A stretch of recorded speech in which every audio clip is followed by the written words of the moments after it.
নমস্কার, আমি জিয়ারুল হক, lucky medicine YouTube চ্যানেলের পক্ষ থেকে আপনাদের স্বাগত। যারা আমরা ছাগল চাষ করছি বা ছাগল বাড়িতে পালন করি, ছাগল পালন করার ক্ষেত্রে কি হয়, অনেক খাবার নষ্ট করে দেয়।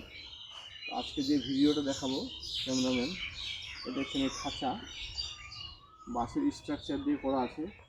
এইভাবে করলে কী হবে, খাবারটা নষ্ট হতে কম, নিচ দিয়ে সেই ছাগলের টেনে টেনে খাচ্ছে। ক্যামেরাম্যান ওই পাশ দিয়ে দেখেন, এখানে বাঁশের দিয়ে করা আছে একজন কৃষক, কিন্তু এটা চাইলে আপনি কাঠেরও করতে পারেন। তাহলে কী হবে, খাওয়ারটা খেতে সুবিধা হবে। এ দেখতে পাচ্ছেন ছাগল হচ্ছে টেনে টেনে খাচ্ছে, এইভাবে করে হচ্ছে খাওয়াতে হবে। তাহলে খাবারটা নষ্ট হবে কম এবং এদের খেতেও সুবিধা হবে। তো ঠিক আছে, আগামীতে আরও আমাদের এই ফার্মের ভিডিও পেতে আমাদের এই চ্যানেলকে লাইক করে সাবস্ক্রাইব করে দেবেন। থ্যাংক ইউ, ধন্যবাদ।